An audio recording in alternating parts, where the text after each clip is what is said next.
Diretamente do estúdio multiuso da HS Comunicação em Pará de Minas, programa Observações, com Henrique Silva. Olá, seja bem-vindo e bem-vinda ao Observações. No programa de hoje nós vamos falar sobre o universo da literatura, já que neste mês de abril nós temos 2 dias mais que importantes, que é o Dia do Livro Infantil e também o Dia Mundial do Livro. Bom, e hoje nós recebemos aqui no nosso programa os autores de livros infantis e também do gênero adulto, José Roberto Pereira e Carmélia Cândida, que vem aqui ao Observações hoje explicar como surgem os livros e afinal também de onde vem tanta criatividade. Bom, pessoal, muitíssimo obrigado pela presença de vocês e eu já começo com você, Carmélia. O que te motiva, né? Quando a gente fala em literatura, de onde que vem, né? Tanta criatividade, mas de onde que vem essa inspiração para criar um livro do zero, ou seja, nem a capa tem ainda? Bem, essa inspiração, para mim, ela sempre vem da realidade.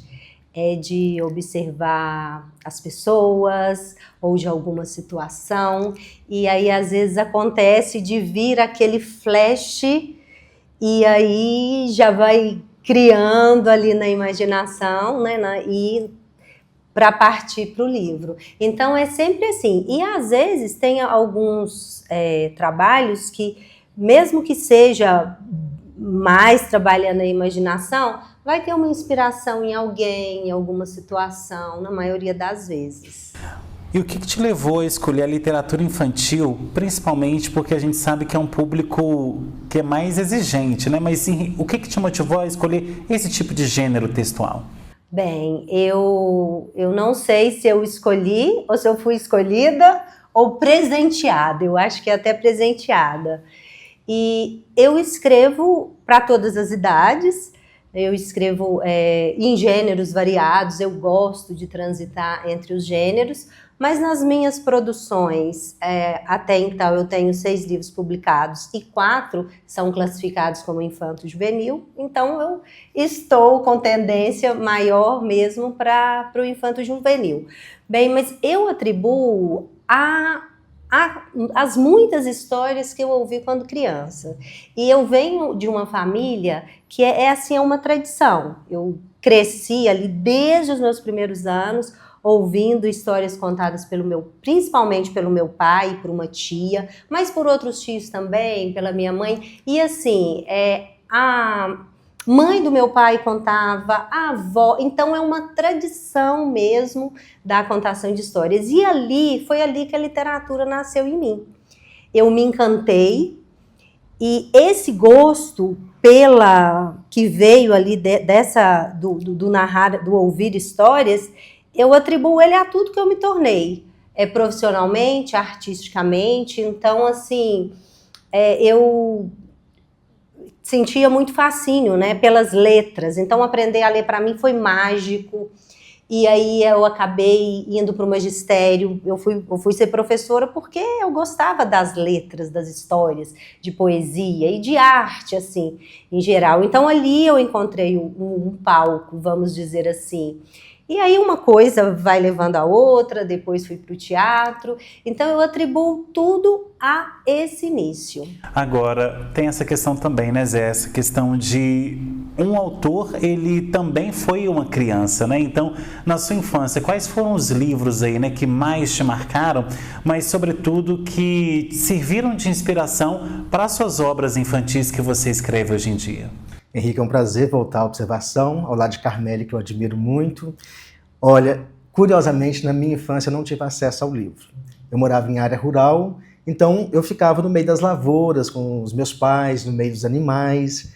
A escola era algo muito distante, embora eu frequentasse a escola, fui alfabetizado em área rural, mas eu não me lembro de ter tocado num livro nas séries iniciais ali do 1º ao antigo 4º ano, hoje é do 1º ao 5º. Eu só fui ter acesso ao livro físico, propriamente dito, quando eu me mudo para de Minas aos 16 anos, que eu tive contato com o livro físico. Mas lá eu não me lembro de ter lido. O que eu lia lá? Quando meu pai, eu morava lá, quando eu digo lá, na Jaguara, que pertence à Onça de Pitangui. Meu pai, quando vinha a Pará de Minas fazer compras, ele embrulhava as coisas no jornal e eu gostava de ver aquelas letras, aquelas ilustrações. e era um Brasil dos anos 80, então tinha muita coisa de inflação, que eu nem tinha noção do que era, mas gostava daquelas letras. Então eu atribuo o meu contato com a letra, com a palavra, com a imagem a esses jornais. E só mais tarde é que eu fui realmente ter acesso ao livro.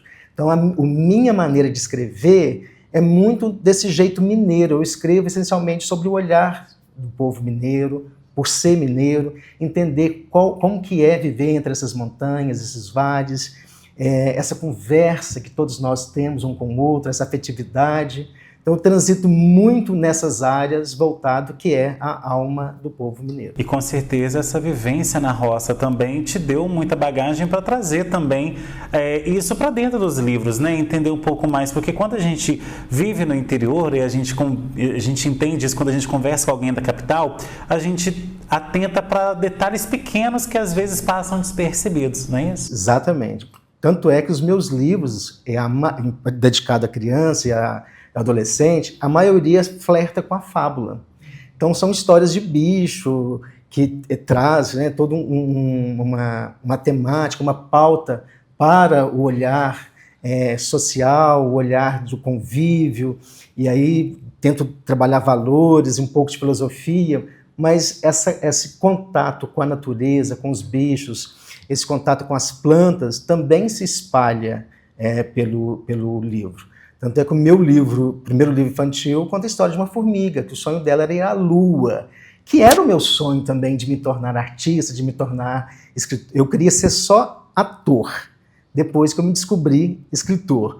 Quando eu morava e trabalhava na área rural, o meu sonho era o palco, sem nem saber como que chegava até lá. E a escrita foi despertada tão logo eu pisei num palco. Parece que descortinou, abriu algumas gavetas internas e as histórias saem de maneira muito leve, assim, de mim. Então eu escrevo primeiramente para mim, e se eu gosto, aí depois é estendido ao outro. Agora, Carmélia, você comentou em relação ao magistério, né? Como autora, mas também como professora, qual que é o papel primordial de um livro infantil, principalmente nos primeiros anos de uma criança? Porque a gente sabe que hoje a gente está vivendo no mundo digital, né? Então as crianças já praticamente nascem com um tablet, com o celular na mão. Mas esse contato com o papel, com a letra, com o desenho, né? com aquela ludicidade que a gente fala, né? Que é o brincar ali com o que é lúdico, com o que é fantasioso, qual que é a importância disso para o crescimento, mas a formação de um ser humano que está ali até os 7, 8 anos de idade? Bem, a literatura, ela trata de temas universais. E não só para criança, mas para a gente também. Então, o que a literatura trata? A literatura trata de amor, de solidão, de dor, de saudade, de superação. E isso aí, para a criança principalmente, que está ali em formação, é de extrema importância. É uma forma da criança compreender o mundo. E a criança, ela não tem uma capacidade de abstração que a gente tem, ela não tem aquele pensamento racional que a gente tem, e a literatura vai falar com ela por meio de uma linguagem simbólica, por meio ali do mágico, do fantasioso, mas ali várias questões que a criança vivencia estão ali, e ela vai ser, vamos dizer assim, ela vai ter aquele guia ali na literatura, então é de extrema importância. Inclusive tem casos de livros, histórias serem usados na terapia para tratar questões com as crianças, porque é um jeito que ela entende. E aí, se você chegar e ficar ali numa linguagem toda racional, com conceito, ela não vai entender nada. Então, é uma forma de ela entrar em contato com as emoções dela por meio ali da literatura. Bom, e por falar em emoções, na sua opinião, Zé, o livro ele tem mais o papel de ensinar ou ele também pode encantar, né? Encantar já cumpre o papel do livro ou essa questão conjugada com o ensino é mais que essencial também? Ele precisa ter as duas funções, ele tem que ensinar e, sobretudo, encantar. Quando você depara com uma história que você se encanta e se envolve com o personagem, com toda a temática desenvolvida ali, os problemas, os conflitos que o personagem traz, como a Carmélia disse, as suas fragilidades e também as suas capacidades, a gente leva aquilo ali para a vida pessoal da gente e aplica em algum momento da vida da gente aquela trajetória que aquele personagem nos ensinou. Então, ensinar e encantar é fundamental, não só na literatura infantil, mas nas outras literaturas, para outros públicos também. É tão bom quando a gente se depara com um livro que a gente lê e que a gente fica ali envolvido com o personagem, se reconhece nas fragilidades, nas capacidades dele, porque em qualquer lugar do mundo nós somos pessoas que estão em busca de felicidade, em busca de algum lugar ao sol, em busca de superar os nossos desafios, de melhorar o ambiente onde a gente vive, e a literatura é uma excelente ponte para a gente conseguir esses objetivos. Você concorda com ele, Carmélia, nesse aspecto? Eu concordo, mas assim, eu vejo que o primeiro compromisso da literatura é com o prazer. Então, o primeiro compromisso é com o prazer, é com o encantar. Agora, a boa literatura não tem jeito. Vai vir com ela, está inerente ali, né, como você está dizendo, né, algum ensinamento, algum exemplo. Mas, assim, eu não vou fazer literatura, eu vou fazer para ensinar. Eu vou fazer ali pelo prazer de ler. O primeiro compromisso deve ser esse. Agora, o ensinar, ele vem junto. Mas há que se ter um cuidado nisso, porque se eu falar, eu vou ensinar um livro, vou escrever um livro para ensinar, aí vai ficar uma coisa didática, né? Vai ficar uma coisa didática, aí já vai desviando ali da literatura. Então, é muito importante, né, ter esse cuidado e, né, voltando a dizer, quando a literatura é boa, ela vai ter alguma coisa ali sim que vai ensinar. Mas eu, professora lá na escola, eu vou levar a literatura para os meus alunos pelo prazer da leitura, pelo encantamento. Agora, secundariamente, tudo bem, eu posso trabalhar alguma coisa ali com jeito também para não ficar como se estivesse dando aula, porque para dar aula tem um livro didático. Com certeza. Bom, agora a gente vai fazer um rápido intervalo, daqui a pouquinho a gente volta falando mais sobre o mundo da literatura e sobre os dias aí, as datas especiais que a gente tem em abril, que é sobre o Dia Mundial do Livro e o Dia do Livro Infantil. Não sai daí, a gente volta já já.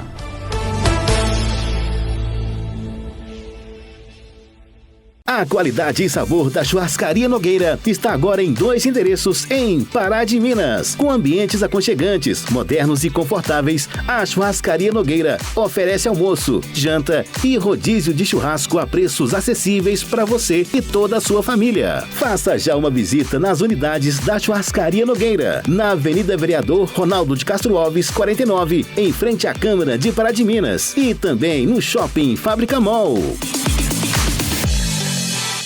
Aprender um novo idioma é mais do que estudar palavras, é acreditar em novos sonhos. Há 33 anos, o Number One faz parte da história de Pará de Minas, transformando vidas por meio do inglês, espanhol e intercâmbio. Aqui, crianças, jovens e adultos aprendem desde cedo, inglês a partir de 2 anos e espanhol a partir de 9, com aulas presenciais ou online, em turmas ou individuais. Um método exclusivo, sem tradução, que ensina a pensar no idioma e ganhar confiança para o mundo. Number One, a escola que cresce com você.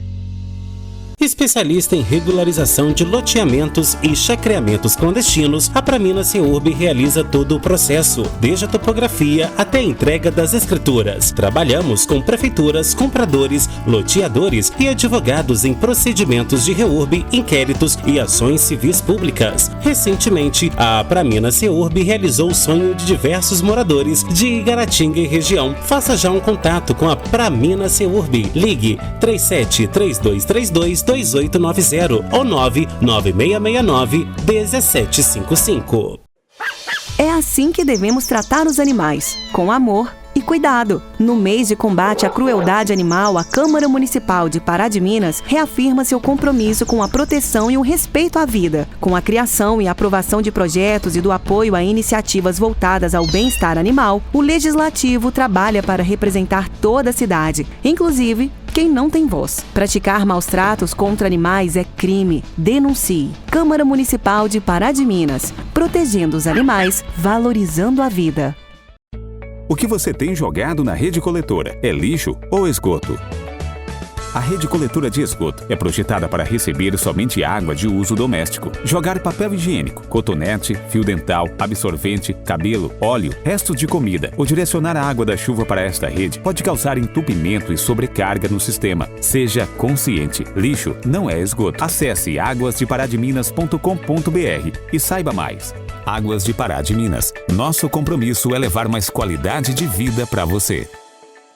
Conheça o Hora 37, um portal criado para conectar as cidades do Centro-Oeste Mineiro. Informação séria, conteúdo relevante para você que quer ficar muito bem informado e também para empresas que querem estar onde a atenção está. Seja bem-vindo ao Hora 37, a sua fonte oficial de informação. Siga, acompanhe e anuncie, porque quem é importante precisa estar aqui.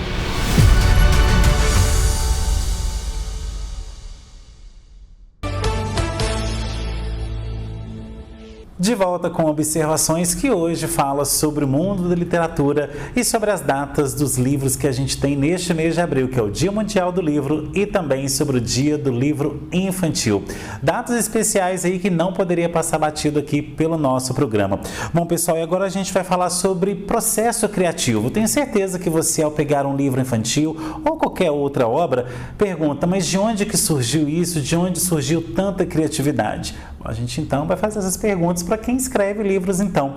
Bom, gente, Carmélia, Zé, primeiro, né? De onde surge essa inspiração? Como que funciona esse processo criativo, né? Vem de disciplina, vem também de uma inspiração, teve um insight ali, viu uma situação da realidade, daquilo ali, cabe um recorte para dentro de uma obra literária. Como que funciona? Para mim funciona das duas maneiras.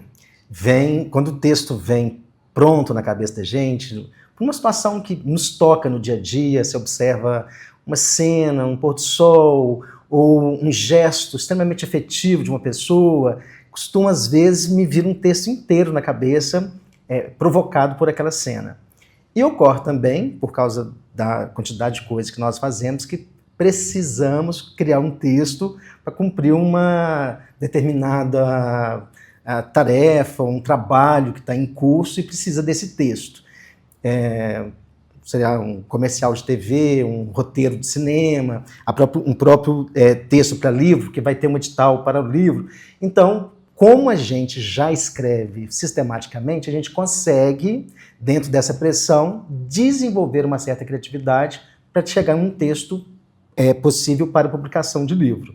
Então, para mim, se dá de várias maneiras. Mas quando ele vem de forma natural, pela inspiração do viver, a gente que escreve, a gente tem um olhar diferente sobre o dia a dia, sobre a vida, esse texto ele sai muito mais poético, muito mais profundo do que o outro dentro das condições que eu já disse. Para mim é bem assim também, e é variado, de diferentes formas, assim. Agora, disciplina ou inspiração, o meu é mais disciplina, é mais inspiração.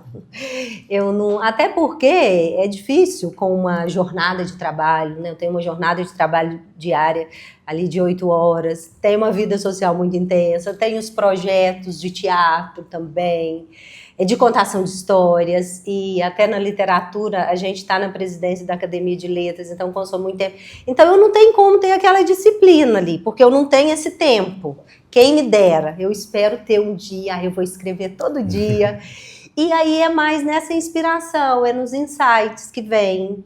E às vezes vem algum insight, não dá para parar, e eu perco, e é uma pena. Como o Zé falou, é exatamente assim, às vezes vem uma ideia assim, parece que a gente está até psicografando. Eu já tive experiência assim, de começar a escrever e pensei uma coisa ali, e ali os personagens parece que eles vão criando ali a vida própria deles, e o negócio foi tomando um rumo totalmente diferente. E às vezes vem de uma necessidade também de dizer. Eu vou dar um exemplo. Agora, no mês de março, Dia da Mulher, então muitas campanhas, e aí eu vendo umas postagens até bonitas, né? Mãe é quem cuida, mãe é quem educa. Beleza, bacana, né? Aliás, mulher, né? Mulher é quem educa, mulher é quem cuida. Guerreira. Aí eu falei assim, gente do céu, como é que nós vamos fazer? Ficar reforçando, né? Não que a mulher não cuide, não eduque, mas como se isso fosse só o papel da mulher. Não, é dever de todo mundo. Então aquilo ali, aí me vem um incômodo com aquilo ali. A gente tem que parar com esse negócio de romantizar guerreira. É como se, para ser mulher ou para ser mãe, você vai ter mérito se você sofrer, se a mulher sofrer. Se for tudo uma luta, né? Tem que ser uma luta, tem que ser sofrido. E eu vendo umas campanhas assim, e eu falei, não, eu tenho que escrever sobre isso. Aí é aquela coisa que precisa, né?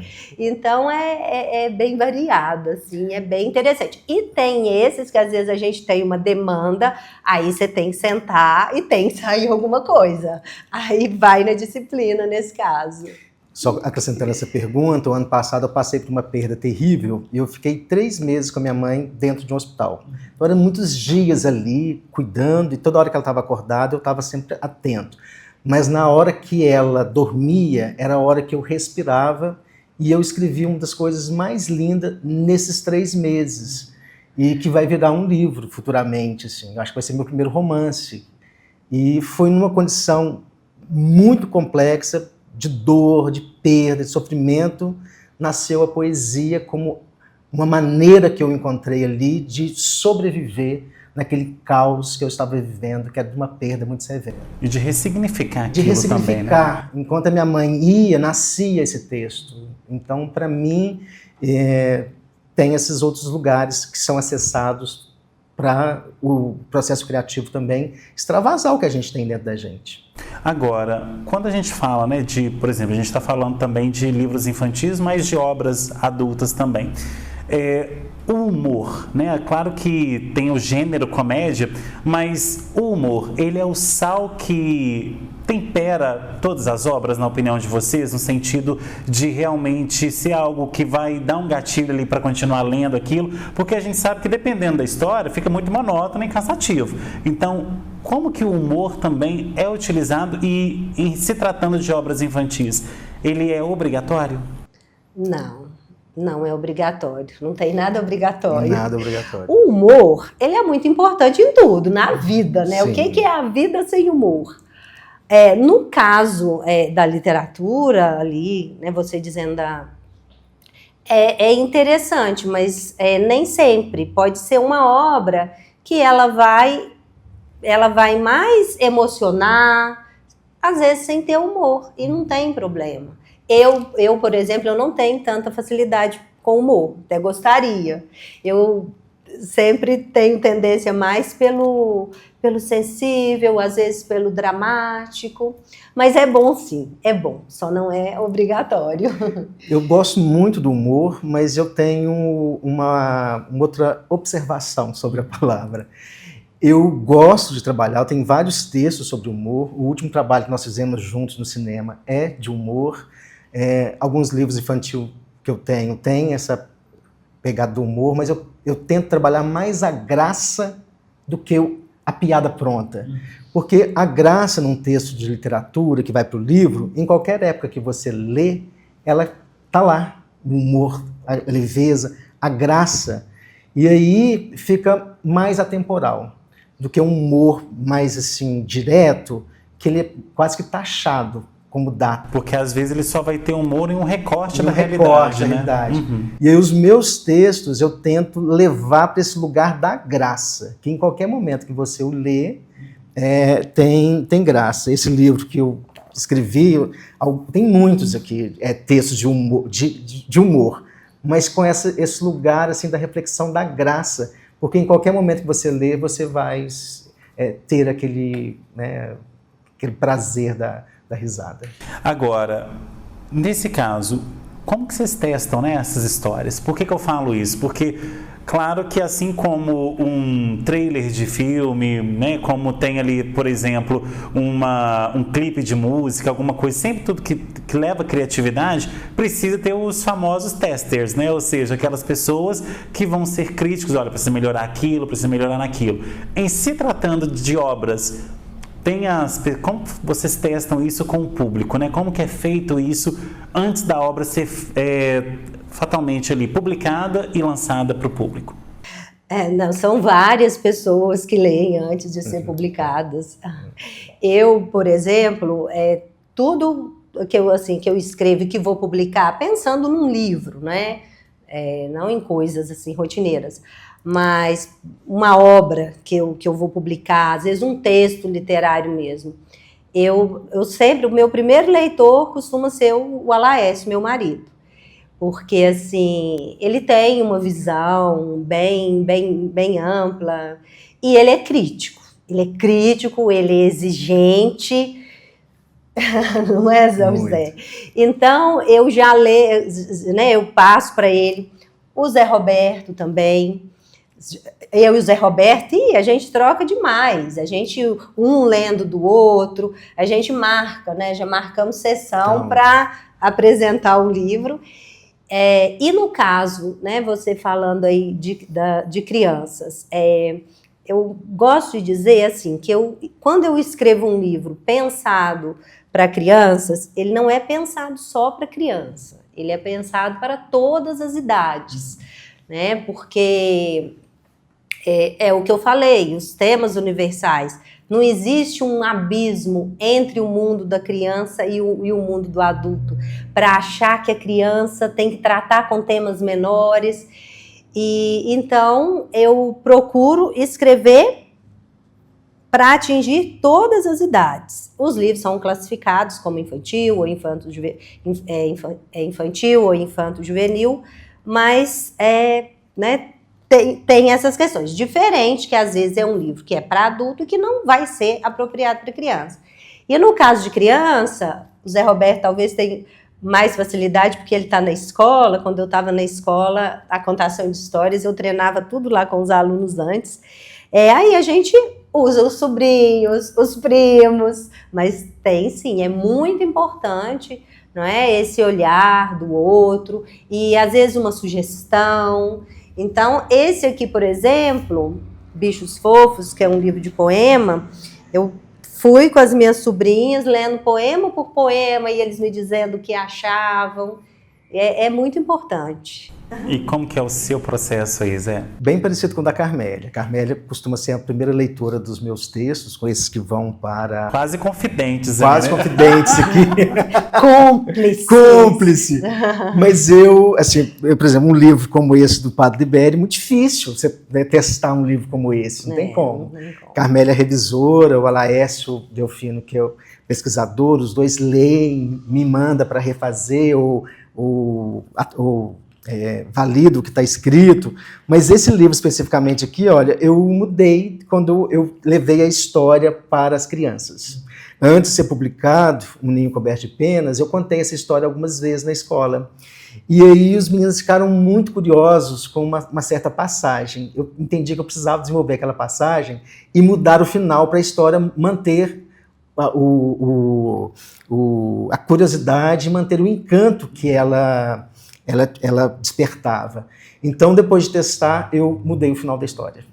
E aí, nesse caso, elas tiveram um papel fundamental como críticos, né? Como críticos, porque é elas que são as principais leitoras.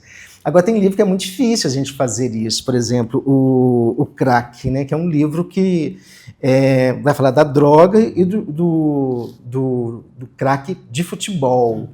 A Carmélia foi a primeira leitora e ela já validou logo no início, assim, não vou testar esse livro, vou lançar esse livro, porque assim, ele é muito interessante assim, na maneira como a sonoridade dessas duas palavras vão se desenvolvendo dentro do livro. Então, tem várias maneiras, mas é muito importante essa pergunta sua para quem escreve, às vezes não tem com quem trocar. Precisa construir essa ponte com outra pessoa que escreve, ou com um jornalista, ou para o público que se destina, pedir para ler e, sobretudo, ser aceitar as críticas que vêm e mude, porque o leitor ele tem um papel fundamental, assim, quando ele tem acesso à obra da gente, ele quer opinar. E às vezes as opiniões são muito assertivas. Tá certo, então agora a gente faz mais um intervalo, daqui a pouco a gente volta falando mais sobre literatura. Não saia daí, a gente volta já já.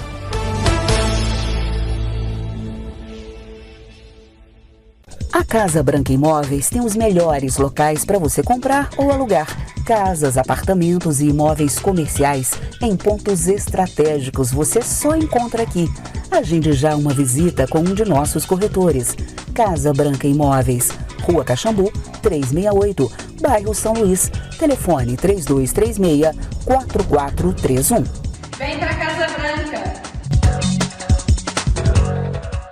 A qualidade e sabor da Churrascaria Nogueira está agora em 2 endereços em Pará de Minas. Com ambientes aconchegantes, modernos e confortáveis, a Churrascaria Nogueira oferece almoço, janta e rodízio de churrasco a preços acessíveis para você e toda a sua família. Faça já uma visita nas unidades da Churrascaria Nogueira, na Avenida Vereador Ronaldo de Castro Alves, 49, em frente à Câmara de Pará de Minas, e também no Shopping Fábrica Mall. É assim que devemos tratar os animais, com amor e cuidado. No mês de combate à crueldade animal, a Câmara Municipal de Pará de Minas reafirma seu compromisso com a proteção e o respeito à vida, com a criação e aprovação de projetos e do apoio a iniciativas voltadas ao bem-estar animal. O Legislativo trabalha para representar toda a cidade, inclusive quem não tem voz. Praticar maus-tratos contra animais é crime. Denuncie. Câmara Municipal de Pará de Minas. Protegendo os animais, valorizando a vida. Conheça o Hora 37, um portal criado para conectar as cidades do Centro-Oeste Mineiro. Informação séria, conteúdo relevante para você que quer ficar muito bem informado e também para empresas que querem estar onde a atenção está. Seja bem-vindo ao Hora 37, a sua fonte oficial de informação. Siga, acompanhe e anuncie, porque quem é importante precisa estar aqui.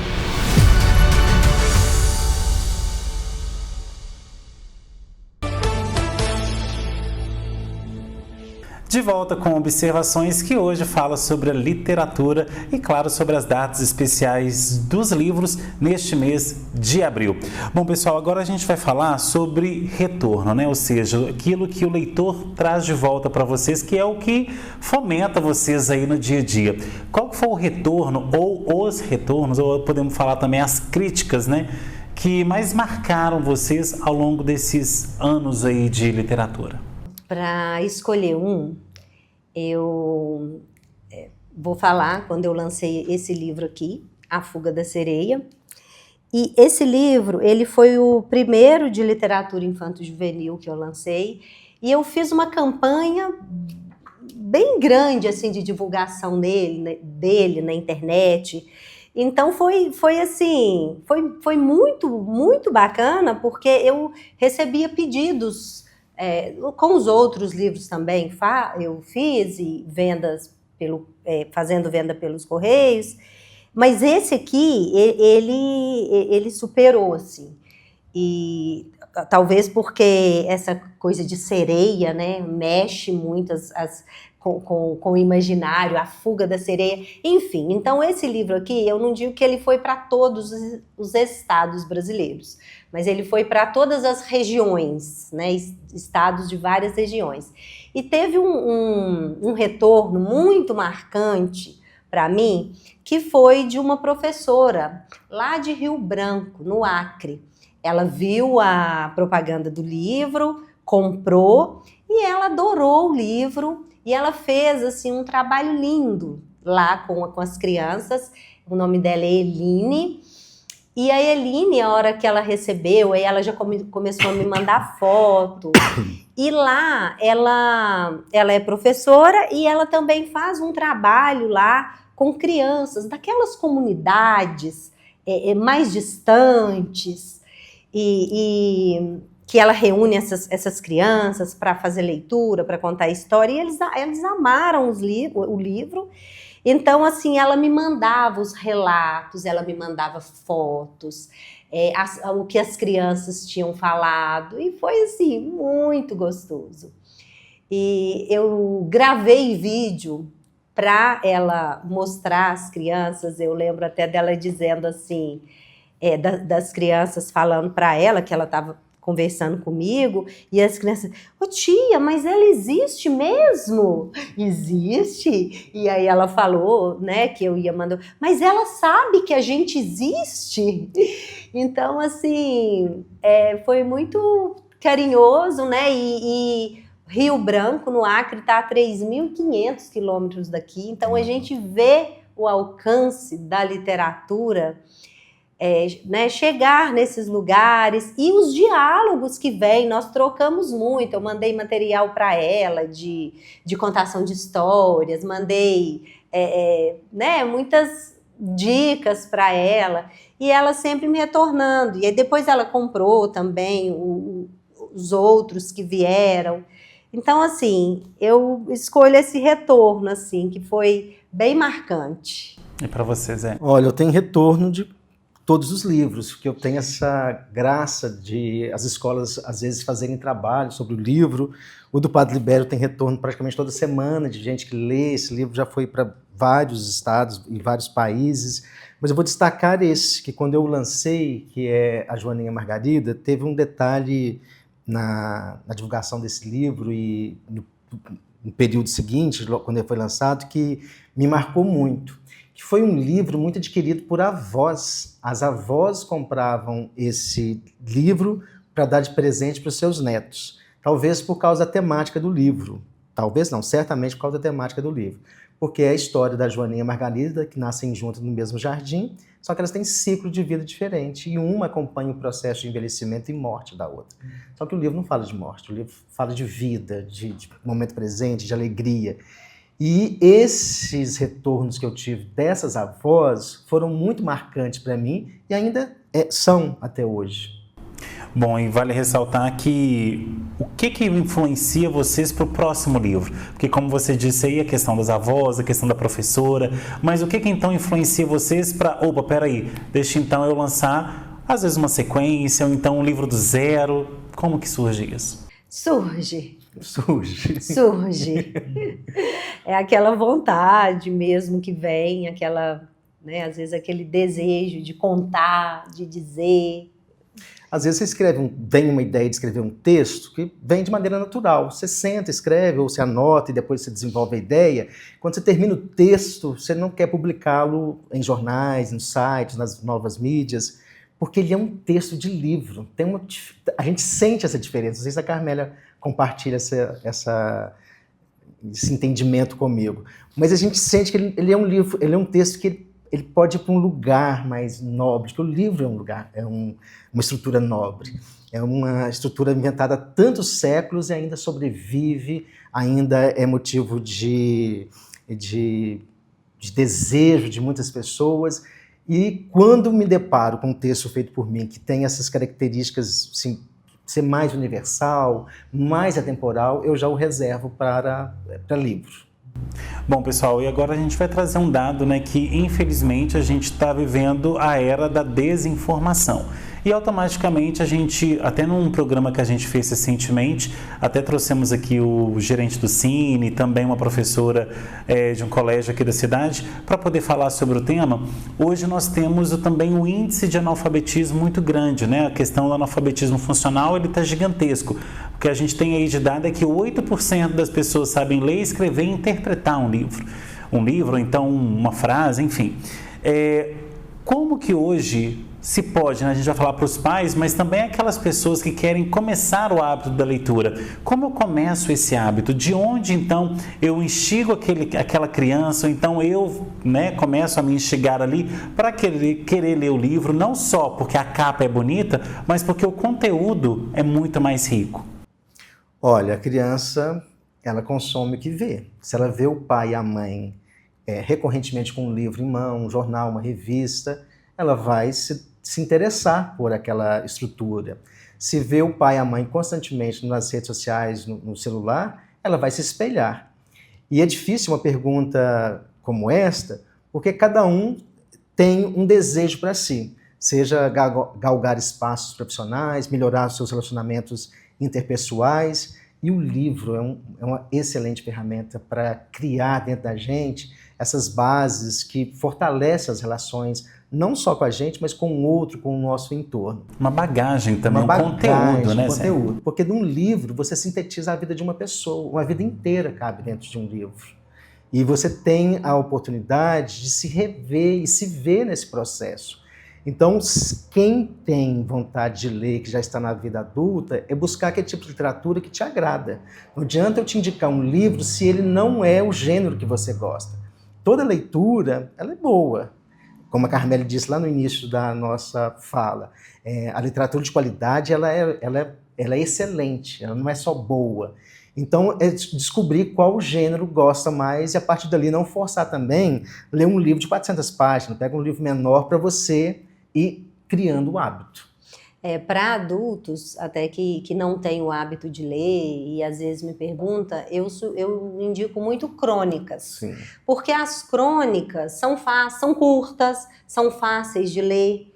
E a pessoa começou a ler, eu falo, olha, leia. Tem, por exemplo, as crônicas do Luiz Fernando Veríssimo, você estava falando de humor, são assim, deliciosas de ler, são divertidas. E eu indico muito assim, esse tipo de texto.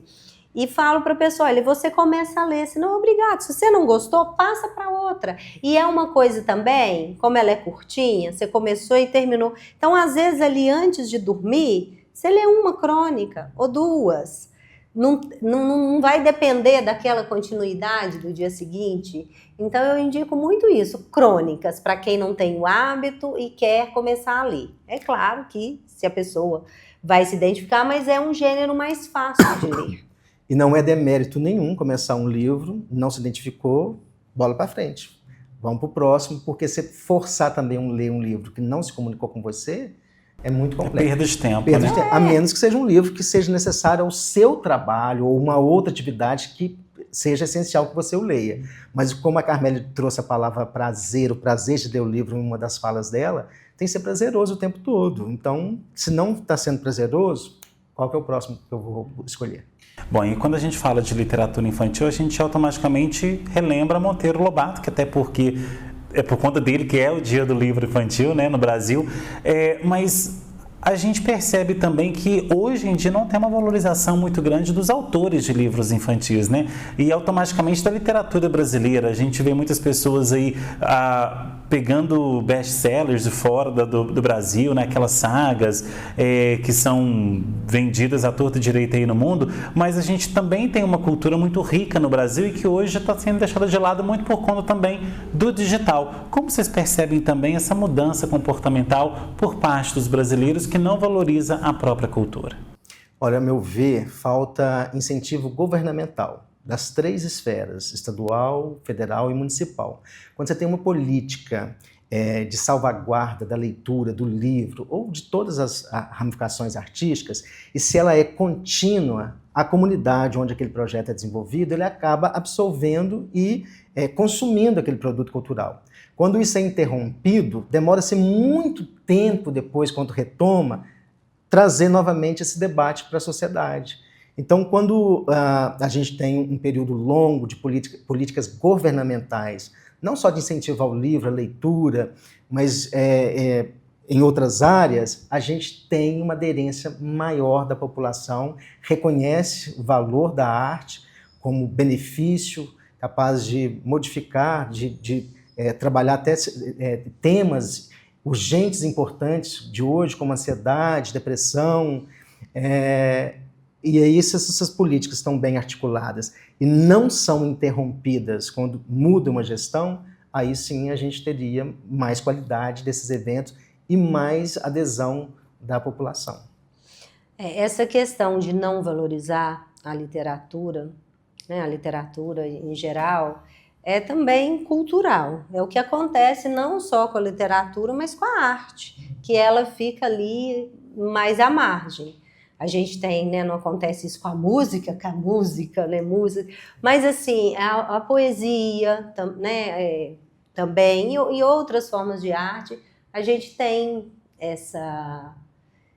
Né, não tem essa valorização. Às vezes a gente vê, eu vejo aqui mesmo na cidade que eu moro.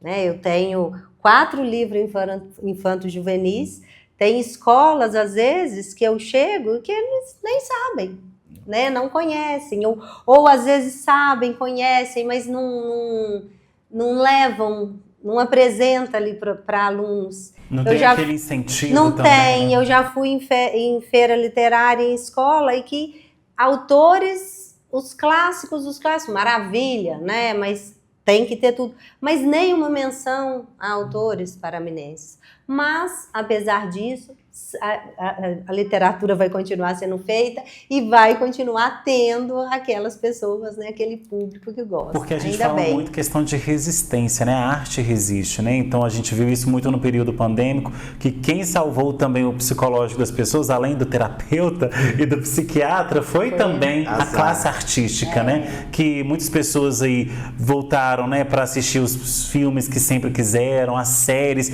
Tanto é que hoje é um hábito que se ficou da pandemia, de você assistir o stream, você tem ali uma Netflix, um Globoplay, né, uma Disney Plus e tal, porque as pessoas hoje elas querem assistir a hora que elas querem, mas também como se fosse uma porta de escape daquela realidade que ela está vivendo, né? E acrescento uma outra pauta, eu fico com pena das pessoas que não se dão esse presente, se dão um livro de presente, ir a uma peça de teatro, a um show, ver uma exposição de arte, ir a um museu, ou ver outra manifestação artística, seja uma feira de artesanato, um festival ou uma festa literária, como a gente fez recentemente. A pessoa que não se presenteia a isso, eu fico com pena, porque assim, ela lida com mais dificuldade com as fraquezas dela, com as dificuldades dela. E talvez, possivelmente, tenha até dificuldade no entorno. Porque a pessoa que está inserida nesse lugar, ela convive, ela se abre para o novo, ela experimenta emoções, sensações novas, e lida melhor com tudo que está no entorno dela. E é engraçado que realmente o brasileiro não dá valor a isso, né? Porque o brasileiro é capaz de gastar R$80 num bar com os amigos do que para pagar ali, sei lá, 1h30 de teatro, de uma peça de teatro, ou então para comprar um livro que realmente vai enriquecê-lo, que vai engrandecer, mudar o mindset dele, né? Às vezes viu algo ali, leu algo ali que, opa, peraí, isso aqui realmente acontece na minha vida. Então, é a questão das prioridades que o brasileiro acaba que não sabe muito bem distinguir, né? Eu estava pensando exatamente isso que você falou. Exatamente. E quando chega uma grande oportunidade, que a pessoa tem que mostrar algum saber, algum conhecimento e que precisa recorrer, e ela já não tem o hábito da leitura, não sabe como buscar, perde grandes oportunidades. Com certeza. Bom, pessoal, agora a gente vai para o nosso último intervalo, passou rápido, né? Daqui a pouco a gente vem com a parte final do nosso programa que fala aí sobre literatura. Não sai daí, a gente volta já já.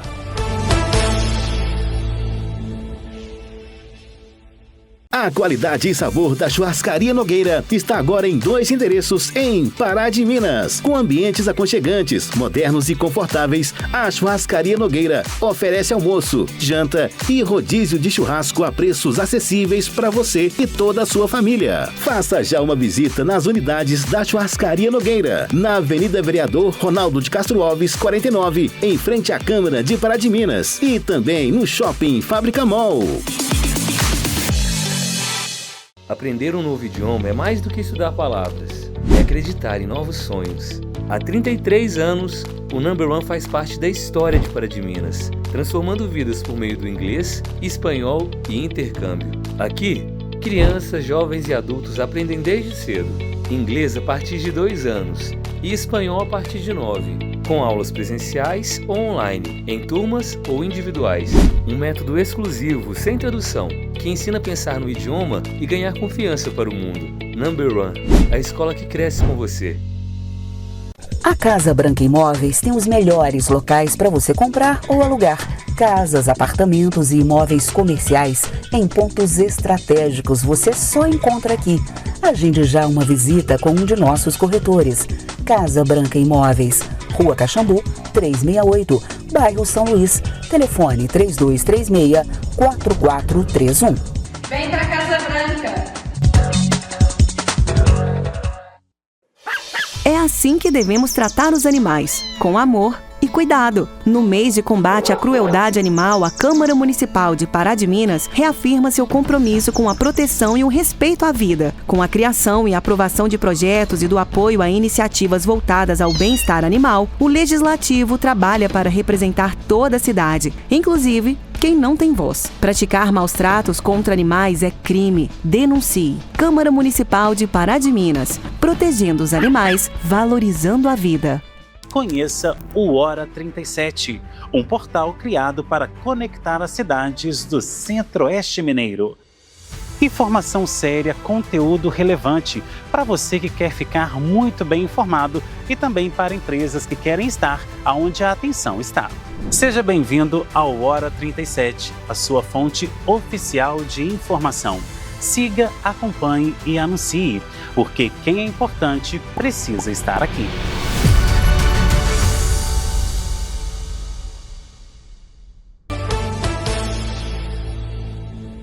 De volta com observações que hoje fala sobre o mundo da literatura.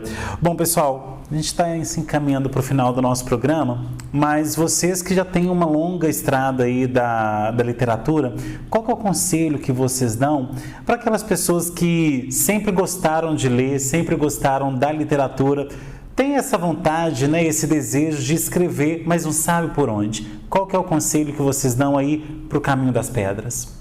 Zé Roberto faz até um trabalho assim, Zé Roberto.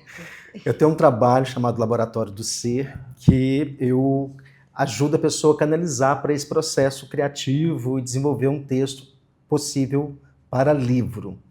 E aí, o que eu diria para essas pessoas que desejam escrever o livro? Escrevam desenfreadamente.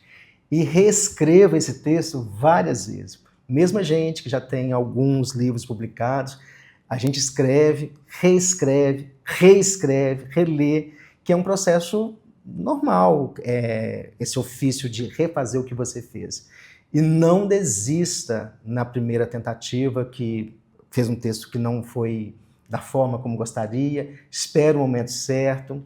Que escrever é um prazer maravilhoso. Quando você desenvolve a escrita, é libertador, da forma tanto emocional quanto do deleite de conseguir produzir algo capaz de ser lido e de despertar no outro algum tipo de emoção e sentimento.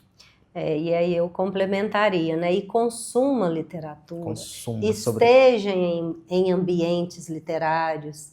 E isso, eu sempre falo isso, igual como eu falo para o teatro. Às vezes a pessoa, eu queria escrever, eu queria publicar, mas não frequenta um ambiente literário, não né? sabe. A mesma coisa, o teatro, a gente faz teatro também, às vezes a pessoa, nossa, eu sou doida para fazer teatro, mas não vai assistir uma peça de teatro.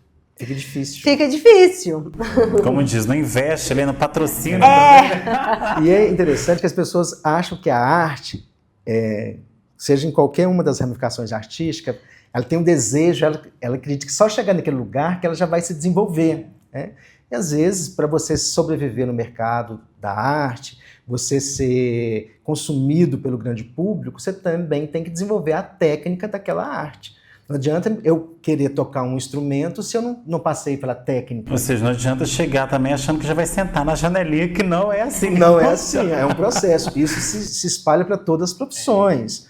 Todas, inclusive jogador de futebol. Você pode jogar aí a sua pelada no bairro aí, no campinho ali de pelada, mas quando você vai para uma peneira e ter acesso a um campo com personagens caminhando para o profissional, se você não apresentar uma técnica ali, você não passa na peneira. Isso se dá para a gente também. Se a gente chega na editora com um texto que não é um texto que está pronto, apto para um livro, tchau e benção.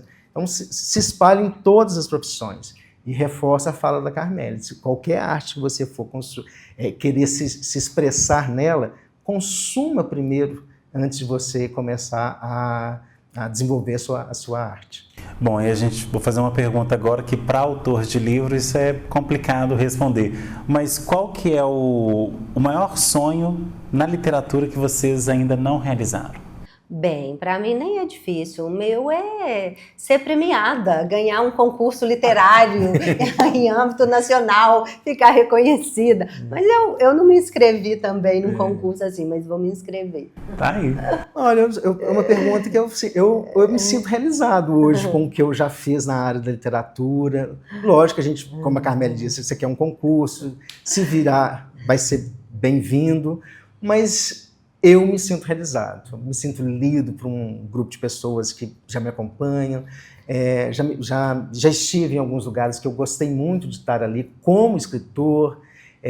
Eu acho que estou no início ainda, tem muita coisa para me fazer ainda e vou fazer esses livros que tem na minha cabeça aqui adormecidos, né? Eles ficam ruminando aqui, em algum momento eles vão descer, vão virar um livro físico. Então eu estou nesse lugar confortável, assim, que eu me sinto realizado. Bom, e qual que é o legado que vocês esperam deixar aí para os leitores atuais e os futuros leitores também das obras de vocês? Legado é uma palavra difícil. Difícil, Muito difícil, Henrique. O que seria um legado para você, Carmélia Cândida? O que seria um legado? Seriam aí as histórias, um pouco de mim por meio da minha literatura, porque a literatura, ela tem a gente, né? Então, o que eu gostaria de deixar é a minha visão, as minhas impressões, seria um pouco de mim mesmo. Suas contribuições.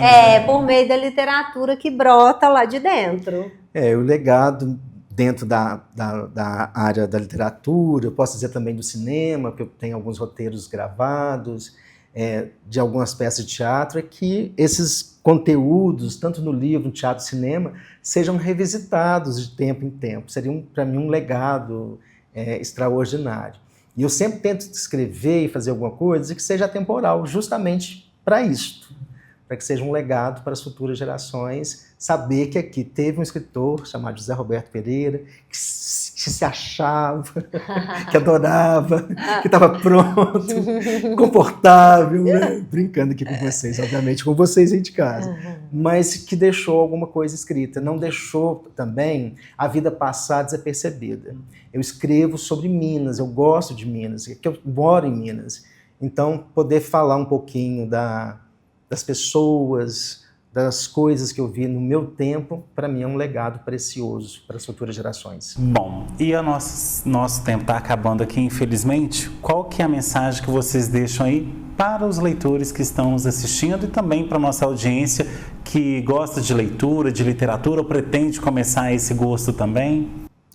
Eu vou dizer para você conhecer os artistas da sua cidade, do seu bairro, quem sabe da sua rua ou talvez da sua casa.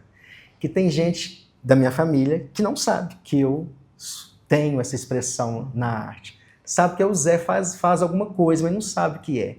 E aí, quando você se apropria, não só, né, dos profissionais das artes da sua cidade, mas do seu estado, você também valoriza, legitima o que eles fazem. Então, é importantíssimo isso. Consuma, saiba quem são, saibam o que eles fazem, e que a gente de cá fique feliz quando isso acontece, né, Carmélia? E aí eu diria isso também, né? E no mais, assim, se aventurem pela literatura, se deixem envolver. Se permitam, né? Se permitam. É isso. Bom, pessoal, nosso tempo está acabando. Considerações finais de vocês. Eu quero agradecer a oportunidade de poder falar de um tema que eu gosto muito, falar ao lado da minha amiga, Carmélia Cândida, minha irmã em espírito. E dizer, se vocês quiserem saber um pouquinho mais de mim, pode me seguir nas minhas redes sociais. No Instagram é José Roberto, com 2T e 2 Os. No Facebook é José Roberto Pereira. E estou aberto a convites, a conversar sobre o meu livro, sobre literatura, sobre cinema, teatro. Eu adoro falar. Eu também agradeço, Henrique, pelo convite, pela oportunidade e muito feliz também de estar aqui com o José Roberto. Né? A gente é quase casado artisticamente e foi um prazer. E também, quem quiser entrar em contato comigo, é só procurar Carmélia Cândida lá no Instagram, nas redes sociais, e vai ser um prazer. Tá certo, então, gente, muitíssimo obrigado pela presença de vocês. Vocês que assistiram a Observações aí, consumam realmente literatura, porque a gente sabe que através da literatura a gente descobre outras realidades, além daquela que a gente está acostumado no dia a dia. Agradeço mais uma vez a você e a vocês também que assistiram ao nosso programa. Tem sugestão de pauta? Vai lá no nosso WhatsApp 379-9993-3060 e mande pra gente aí a sua sugestão. Você, empresário ou empresária que ainda não tem o seu anúncio aqui conosco, não perca tempo. No mesmo WhatsApp você fica sabendo aí de quais os planos perfeitos para o seu negócio. Bom, você que está aí no Instagram ou no seu Facebook, vai lá nas nossas páginas, nos siga e acompanhe todos os nossos bastidores e o nosso dia a dia também aqui na HS Comunicação Empresarial. Já você que está aí com o seu YouTube, vai lá no nosso canal, se inscreve nele, ativa o sininho e sempre que chegar programas novos por lá, você será sempre avisado. Semana que vem a gente está de volta com mais observações, trazendo análises diferentes sobre novos pontos de vista. Tchau!